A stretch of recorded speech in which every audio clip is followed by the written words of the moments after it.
Welcome everyone to another episode of Starmade. Guys, you are doing a great job on the liking thing so far, so please continue supporting this series, it really means a lot to me. But other than that, I do fancy continue on our Mothership, but we kind of lack a few materials. Now, just for once, I would like to do things with the Mothership, so I thought what we could do is attempt to transform this middle pipe thing into a humongously efficient harvester. And we are basically gonna salvage the heck out of stuff. With the materials we gain, we of course will then be able to, hopefully in this episode, but most likely in the next one, establish a factory system. Now, apart from the plan for this episode, there are also other great news, which are that Starmade has finally made it to Steam. Oh guys, that is really great. So if you don't own Starmade yet, there is now an easy and convenient way to get it. You are not dependent on another website. Everything will be working automatically through Steam. And I have to say, for what it actually offers and the features they are already implemented, it is really cheap.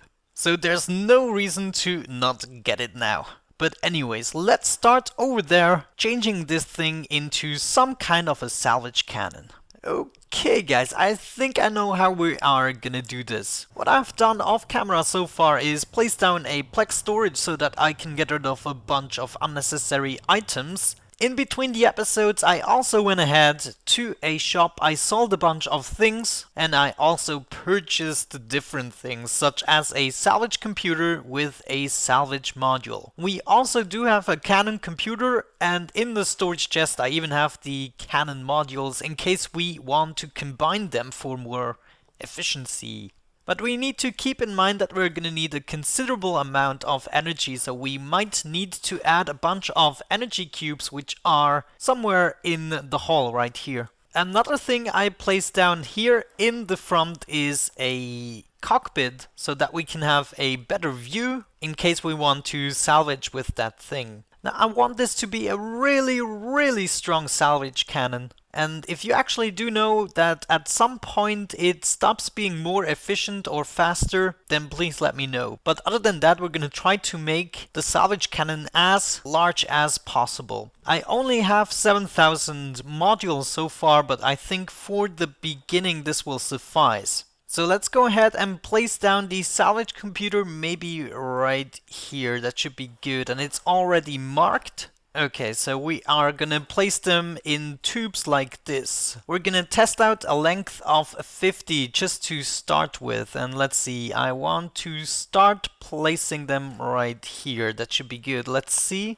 Yeah, that still gives us some room for details if we want to. Okay, cool. Now we must avoid that they touch each other, I guess. So we're gonna place a helper block right here and place another one right there. So we then could potentially start filling this up with lots and lots of salvage cannons. Some of you often complain I don't go big enough, so here it is. This will be insane. And if we do get the modules and the money, we shall build it all the way back and see how that actually does. Maybe it will not even work energy-wise.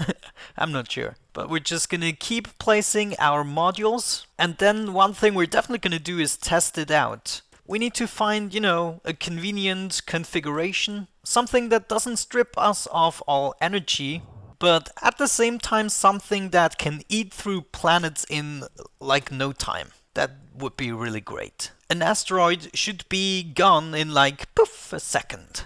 But you know, sometimes you cannot have everything. We shall also be happy with whatever we get. Okay, well, I think so far so good.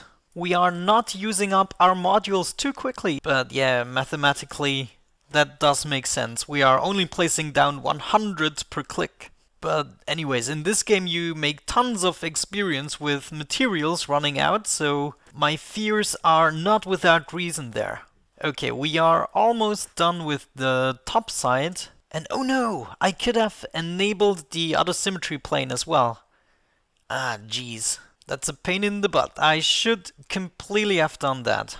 But yeah, what are you gonna do? What are you gonna do? Now we're just gonna do it manually. That's what we're gonna do. Maybe that was also the reason we were not using up our materials as fast. I'd like to think. Okay, let's speed this up a little bit. Yeah, there we go. Our modules are diminishing. Oh geez, I almost can't look. Only 4,000 left. That's not good. I want to fill this entire circle and then I want to fill everything backwards. Oh jeez, oh my gosh, this looks actually not too shabby, I have to say. So maybe every now and then we can have a lava or ice crystal strip. An ice crystal strip would actually look rather well. Let's see, let's try to fill this one up with an ice crystal strip. That's a funny word to say. Another ice crystal strip? Yeah, what do you think? I totally think we should cover it with ice crystal strips. So this time let's not forget to set the symmetry plane right there. So we don't have to do everything twice. Or even 4 times. Yeah, what do you think? I think actually we don't have to cover up the entirety of it. Maybe just a strip every now and then, and the other things we can leave in the open. I mean, the green does kind of look cool. Especially, you know, without the interface. Look at this. I mean, this doesn't look too shabby. I don't think I'm gonna cover the whole thing up. I'm gonna leave a bunch of those salvage cannons out in the open. Yeah, something like that. Now, of course, I have to finish everything I have done before setting the symmetry plane. Okay, yeah, actually something like that. Oh man, I totally dig it. We're gonna do the same thing up here, and it should be copied down to the bottom. There we go. Oh my gosh, this looks so much cooler. What do you think? Maybe there are some strips missing. Yeah, there should be 2 more strips right there, actually. Maybe let's correct that right away, otherwise it's gonna bother me the rest of the episode. Yeah. I definitely feel the groove with this pattern. I don't know, maybe it's not finalized yet, but I guess it's time to place down the rest of the salvage cannons. I'm not sure how far we will get with only 4,000 more, but you will see in just a second. Okay guys, so as you can see, we could not nearly fill up the whole thing, but we could fill up quite a nice portion of it. Of course, we cannot test it out fully, but we can at least have a quick look and look at the zooming there. That is cool. We're just going through the cannon. So if I shoot it, we are running out of power instantly, of course. So what we will have to do is go back into the engine room and build a bunch of modules. Now, since I have built the engines the last time, things have changed slightly. Namely, we also have power capacitors and we have power reactor modules. We're gonna need to use both of them. So what I thought we could do is start by placing down a bunch of reactor modules. If I'm not mistaken, those are the ones that will be responsible for the recharge rate. Now, the more we can place in one line, the better, I think. Let's actually have a look at our current power, which is 16,000. That's our current recharge rate. If I place 50 of those modules, our recharge rate is already 48,000. Okay, cool. So that seems to be increasing the power exponentially. With another 50 modules, we have 95,000. Okay, yeah, so that seems to be working. We're just gonna place down modules until we cannot go any further. And we're gonna go up to right here. This is where we kind of have a cut. So that's good. Okay, so right now we have a recharge rate of 269,000. If I place one block into this direction, we get 270,000. So about 1,000 more, and if we place a block into this direction, we get 272,000. So I don't know if it makes a difference anymore, because we have placed down 2 modules in the second attempt, so that was obviously a little bit more. But nevertheless, we are just gonna keep placing down a bunch of those reactor modules as well as power capacitors, and once I have done so, I will show you the results. Okay, I think I've managed to do at least something. What I have made is two of each strips of the recharge modules as well as the capacitors, and we now have a statistic of, let's see, what is that? That is a good 2 million power capacity as well as 913,000 recharge. So that is crazy insane. If we switch to the cockpit now and press the right mouse button, we can actually use the salvage cannon. Oh yeah. So that is gonna be awesome. All we have to do is find ourselves some targets. What I also want to check is whether or not we can actually move away. Yeah. We do have a bunch of thrusters installed already, but they are rather weak. So we will have to take that into consideration, but let's actually go back a little bit and let's see, are there actually any asteroids or something like that?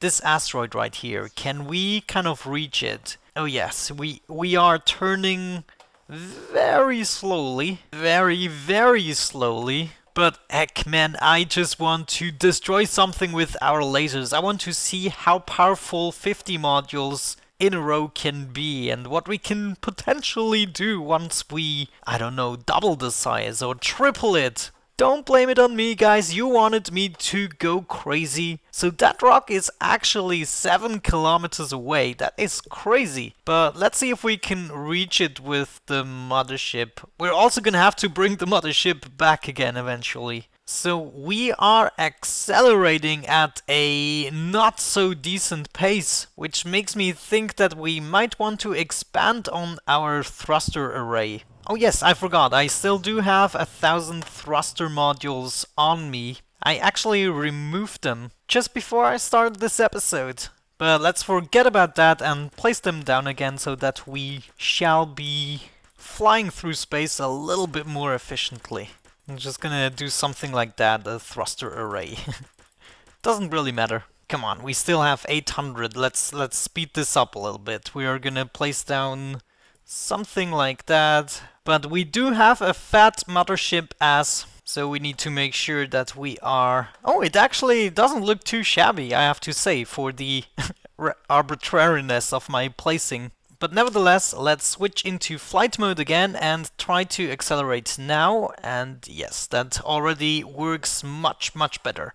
Though we're still just going at 12-13 kilometers an hour. But yeah, at least we're still accelerating. I just will have to make sure that I brake soon enough so that we don't go past the whole thing. Or even worse, crash into it. Okay, here we go guys, the moment of truth has come. This is the first rock that we are going to take apart. Hopefully there's going to be a bunch more rocks, but you can already see there is tons of ores on there already. And that's exactly what we are after. So let's test out our cannon by right-clicking quickly and check out the devastation we are causing. Did we actually manage to pull through the whole asteroid? I believe we actually managed to do that. So once we finish our freaking cannon design, we might be able to take apart a whole asteroid with just one charge. But yeah, it does dig a lot faster than I am used to.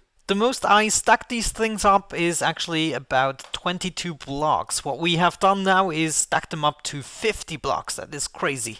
Oh no, there's no asteroid nearby. What the heck? Was this the only asteroid in my freaking universe? But nevertheless, I do like myself the addition of the cannon. It also does look a lot better and more appealing.